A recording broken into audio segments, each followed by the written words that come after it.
2025 में H1B visa apply करना Indian students और जॉब सीकर्स के लिए पहले से कहीं ज्यादा मुश्किल और कंफ्यूजिंग हो गया है, क्योंकि नए यूएस रूल्स ने पूरे सिस्टम को काफी स्ट्रिक्ट बना दिया है। खासकर tech sector, content moderation rules और ऑनलाइन सेफ्टी से जुड़े एप्लीकेंट्स के लिए वेटिंग पहले से कई गुना बढ़ गई है।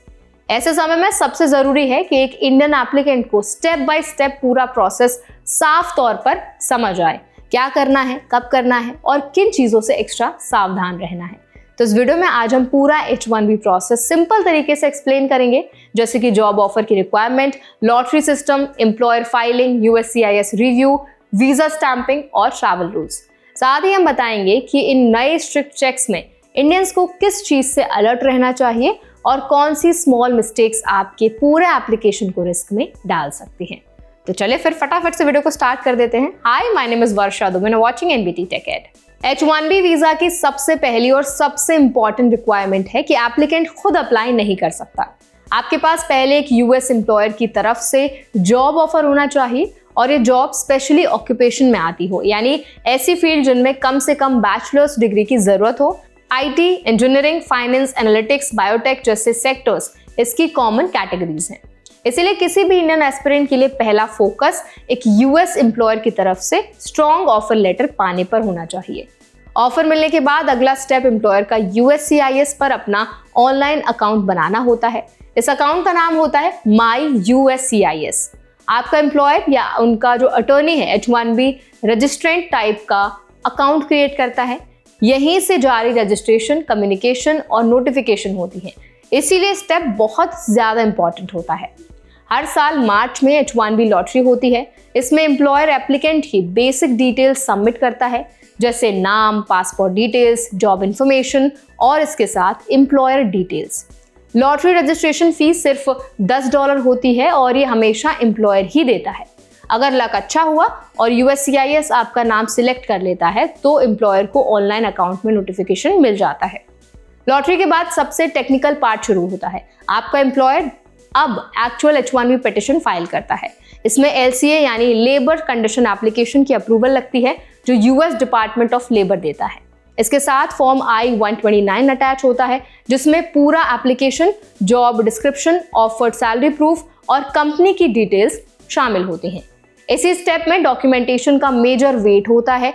इसीलिए इंडियंस को अपने education proofs, past work experience और पासपोर्ट डिटेल्स बिल्कुल क्लियर और अपडेटेड रखने चाहिए। जब फाइल USCIS तक पहुंच जाती है तो उनका रिव्यू प्रोसेस शुरू होता है। USCIS या तो अप्रूव करेगा, डिनाई करेगा या फिर RFE यानी रिक्वेस्ट फॉर एविडेंस भेज सकता है। RFE का मतलब ये नहीं कि केस खतरे में है, बल्कि USCIS को किसी डॉक्यूमेंट या क्लैरिफिकेशन की कमी लग रही है। ये एक कॉमन प्रोसेस है और टेक एप्लीकेंट्स के साथ अक्सर होता है। प्रोसेसिंग के दो तरीके होते हैं, रेगुलर और प्रीमियम प्रोसेसिंग। रेगुलर में कई महीने लग सकते हैं, जबकि प्रीमियम में $2,805 देकर 15 दिनों में डिसीजन मिल सकता है। कई इंडियंस प्रीमियम प्रोसेसिंग इसलिए चुनते हैं ताकि जल्दी पता चल सके कि आगे क्या करना है। अगर आपका केस अप्रूव हो जाता है और आप US के बाहर है तो अब आपकी बारी आती है वीजा स्टैंपिंग की। इसमें DS-160 फॉर्म फिल करना पड़ता है, फिर वीजा इंटरव्यू और फिर पासपोर्ट सबमिशन।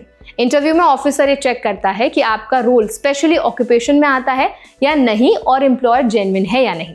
इंडियंस के लिए इंटरव्यू प्रिपरेशन बहुत जरूरी है, क्योंकि ऑफिसर डिटेल्ड क्वेश्चन पूछ सकता है job duties, salary, past experience और एम्प्लॉयर इन्फॉर्मेशन को लेकर।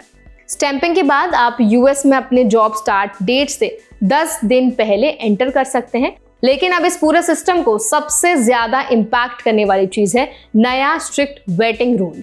2 दिसंबर को नई गाइडलाइंस आई हैं, जिनमें कॉन्सुलर ऑफिसर्स को ये इंस्ट्रक्शन दिया गया है कि वो सिर्फ एप्लीकेंट ही नहीं, उनके साथ आने वाले फैमिली मेंबर्स के रेज्यूमे और लिंक्डइन प्रोफाइल्स को भी चेक करें। ऑफिसर स्पेशली ये देखेंगे कि कहीं applicant misinformation, disinformation, content moderation, fact checking, compliance, online safety या किसी भी ऐसे रोल में शामिल तो नहीं हो रहा जो US में स्पीच सप्रेशन से मैच होता हो। रॉयटर्स की रिपोर्ट के मुताबिक अगर ऑफिसर को थोड़ा भी एविडेंस मिलता है कि applicant censorship of protected expression in the United states से किसी भी तरह जुड़ा हो सकता है तो उसे वीजा के लिए नेग्लिजिबल माना जा सकता है। ये पॉइंट इंडियंस के लिए काफी बड़ा है क्योंकि इंडिया का टेक फोर्स दुनिया में सबसे बड़ा है और कई लोग कंटेंट रिव्यू, ट्रस्ट और सेफ्टी, कंप्लायंस, प्लेटफॉर्म सेफ्टी या सोशल मीडिया पॉलिसी जैसे रूल्स में काम कर चुके होते हैं। अब यूएस ऑफिसर्स इन रोल्स को हाई रिस्क कैटेगरी मान रहे हैं। तो इंडियन एप्लीकेंट्स क्या सावधानी रखें? सबसे पहले अपने रेज्यूमे साफ लिखें कि आपका काम क्या था, लेकिन ऐसे वर्ड्स अवॉइड करें जो content moderation, policy enforcement, speech control, compliance review जैसे लगे।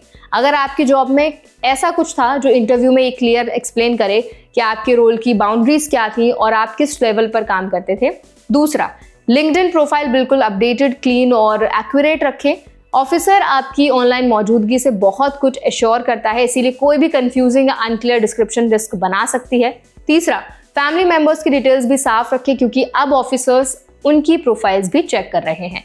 चौथा, डॉक्यूमेंटेशन स्ट्रॉन्ग रखें क्योंकि यूएससीआईएस और कॉन्सुलर दोनों जगह स्क्रूटिनी अब बहुत बढ़ चुकी है। तो आई होप ये वीडियो आपके लिए हेल्पफुल रहा होगा। अगर ये वीडियो आपको अच्छा लगा तो इसको जरूर लाइक करें, शेयर करें। ऐसे और भी अपडेट्स के लिए, वीडियोस के लिए, इन्फॉर्मेशन के लिए हमारे चैनल एनपीटी टेक को भी जरूर सब्सक्राइब करें।